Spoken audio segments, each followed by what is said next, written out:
अस्सलाम वालेकुम फ्रेंड्स। आज मैंने बहुत ही ज़बरदस्त कीमा करेले बनाए। बहुत ही यूनिक रेसिपी है और बहुत ही आसानी के साथ तैयार हो चुके हैं ये। तो चलिए इसकी रेसिपी को मैं आपके साथ शेयर करूं कि आप किस तरह बेहतर तरीके से करेले बना सकते हैं जिसमें कड़वाहट भी कम हो और जिसमें आपको ज़्यादा मेहनत की भी ज़रूरत ना पड़े। तो इसके लिए मेरे पास 1 किलो करेले हैं। कुछ को मैंने पहले से साफ़ कर लिया है और ये कुछ को मैं साफ़ करूँगी। इसके ऊपर ये छोटे छोटे से दाने से जो है ये हमने पहले साफ़ कर लेने हैं जहाँ पे ज़रूरत हो। अगर बिल्कुल फ्रेश है तो फिर ये उतारने की ज़रूरत नहीं है, लेकिन अगर ये थोड़ा सा गल गया है या फिर थोड़े से इस पे धब्बे से नुमाया हो चुके हैं तो फिर आप बिल्कुल आसानी के साथ इसका ये सब कुछ साफ़ कर दें छुरी की मदद से, पीलर की मदद से। तो ये देखिए सारे करेले मैंने इस तरह से साफ़ कर लिया है और अब ग्रेटर के मदद से ये बड़े वाले साइज़ पे जहाँ पे थोड़ा मोटा मोटा चाहिए मुझे, तो इस तरह से मैंने इसे ग्रेट कर लेना है। हाथों को बचाते हुए हम इसे आराम के साथ ग्रेट कर लेंगे और करेले को वाइट वाले साइड पे इस तरह से रख के आप ग्रेट करेंगे ना तो इसमें ये छिलका सा बिल्कुल साथ में ग्रेट होता जाएगा और आपको इसको जो है क्रश करने में कोई मुश्किल पेश नहीं आएगी। तो इस तरह उल्टे साइड पे रख के इसे ग्रेट करें तो आसानी के साथ बहुत मोटा मोटा सा ग्रेट हो जाएगा। और मुझे इसका कीमा नहीं बनाना, बिल्कुल इस तरह मोटा मोटा थोड़ा रखना है। तो आप भी इसी तरह से कीजिएगा और ये देखिए मैं आपको दिखाती हूँ। इस तरह से इतना मोटा मोटा हमें चाहिए। तो इसी तरह हमने सारे करेले ग्रेट कर लेने हैं और ये देखिए जनाब सारे करेले हमारे ग्रेट हो चुके हैं। अब इसे एक छलनी में हमने डाल देना है और इसे मैंने 2 से 3 दफ़ा अच्छी तरह से धो लेना है। अब आप नलके के नीचे रखें और थोड़ा हाथों से दबा लें या फिर आप किसी मलमल के कपड़े में डालें और नलके के नीचे रख दें और ऊपर से दबाते जाएं। तो इस तरह से कड़वाहट इसकी काफ़ी हद तक ख़त्म हो जाती है और करेले आपके मीठे बनते हैं। तो 2 से 3 दफ़ा मैं इसे अच्छी तरह से धो लूँगी और उसके बाद हमने इसी छलनी में इसे रख देना है। ये देखिए ताकि इसका पानी वगैरह निकल जाए। ये देखिए ये धो लिया है। तो अब इसे हम साइड पे करते हैं और प्याज की कटिंग करेंगे। तो ये मेरे पास 3 बड़े साइज़ के प्याज हैं। इसे हमने अच्छी तरह से छील के धो लेना है और इसके बाद हम इसे काटेंगे। तो इसमें अगर कोई ख़राब जगह वगैरह है तो वो हम साफ़ कर लेंगे और इसके बाद छील के हमने अच्छी तरह से धो लेना है। आप कटे हुए प्याज को धोने से इज्तिनाब करें। बस जब आप प्याज को छील लें इस टाइम पे आप इसे साबित ही धो लें तो फिर इस तरह से आपके प्याज की जो वो होती है क्या कहते हैं कड़वाहट, वो ख़त्म हो जाएगी और आपकी आंखों में भी नहीं लगेगा।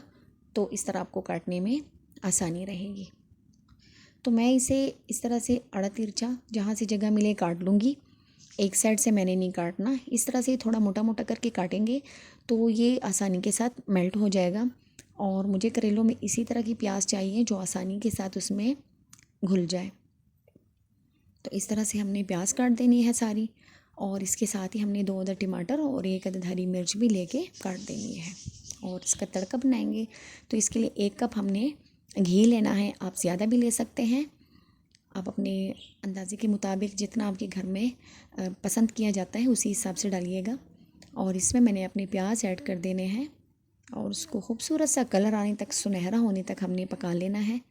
और थोड़ा कच्चा ही इसका कलर रखेंगे क्योंकि अगर हम इसका ज़्यादा कलर ब्राउन करेंगे तो हमारे करेले में फिर कड़वाहट होगी। इसमें इतना हमने कलर रखना है कि करेले हमारे इससे मीठे हो जाएं। और ये प्याज का कलर थोड़ा सा चेंज हो गया है तो इसमें मैं 1 कप कीमा ऐड करूँगी। ये छोटे का कीमा है और इसे मैंने थोड़ा सा भून लेना है और ऊपर से हम इसमें थोड़ा सा लहसुन का पेस्ट डालेंगे। तो 1 खाने का चम्मच मैं इसमें लहसुन का पेस्ट शामिल करूँगी।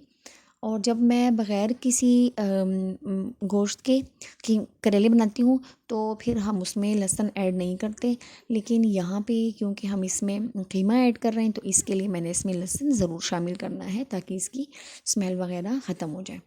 और कीमे को थोड़ा सा फ्राई करने के बाद हमने इसमें करेले शामिल कर दिए हैं और अब इस टाइम पे मैंने इसमें कुछ भी शामिल नहीं करना, थोड़ा सा फ्राई करेंगे और ढक के मैंने इसे पका लेना है 5 मिनट तक, जिसमें हमारे करेले सॉफ्ट पड़ जाएंगे और इसका पानी खुश्क हो जाएगा।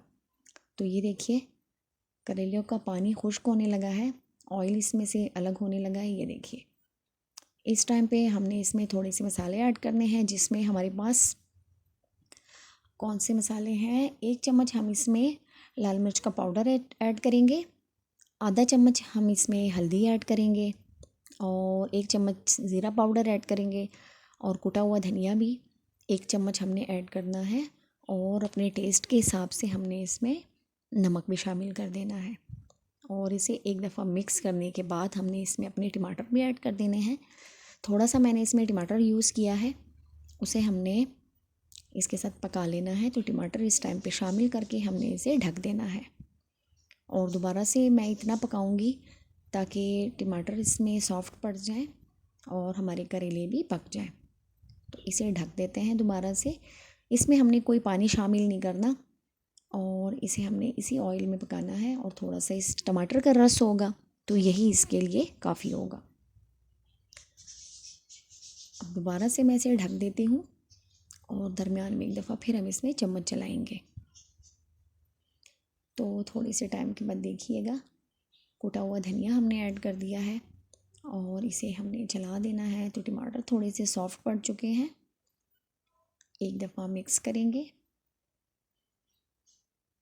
और दोबारा से हमने इसे पका लेना है। अब 2 से 3 मिनट पकाएंगे तो इंशाल्लाह सालन हमारा फ़ाइनल हो जाएगा। और ये देखिए जनाब, करेले अच्छे से पक चुके हैं, टमाटर इसमें बिल्कुल मेल्ट हो चुकी है। तो चलिए अब इसे डिश आउट करते हैं। तो माशाल्लाह बहुत ही ज़बरदस्त हमारे कीमा करेले तैयार हो चुके हैं, आसानी के साथ बने हैं, कोई इसमें मुश्किल भी हमें पेश नहीं आई और बहुत ही मज़े के बने हैं। आप एक दफ़ा इस तरीके से बनाइएगा। और साथ में एक टिप देती जाऊँ, अगर आप चाहें कि आपके करेले में ऑयल इसका सारा निकल आए तो पकाने के बाद चूल्हा ऑफ़ करने के बाद 5 से 10 मिनट तक वेट करें, तो इस दौरान सारा ऑयल बाहर निकल आता है। अगर आपको वीडियो अच्छी लगी है तो कमेंट में बता दीजिएगा। वीडियो देखने का बहुत शुक्रिया। अपना ढेर सारा ख्याल रखिए। अल्लाह हाफिज़।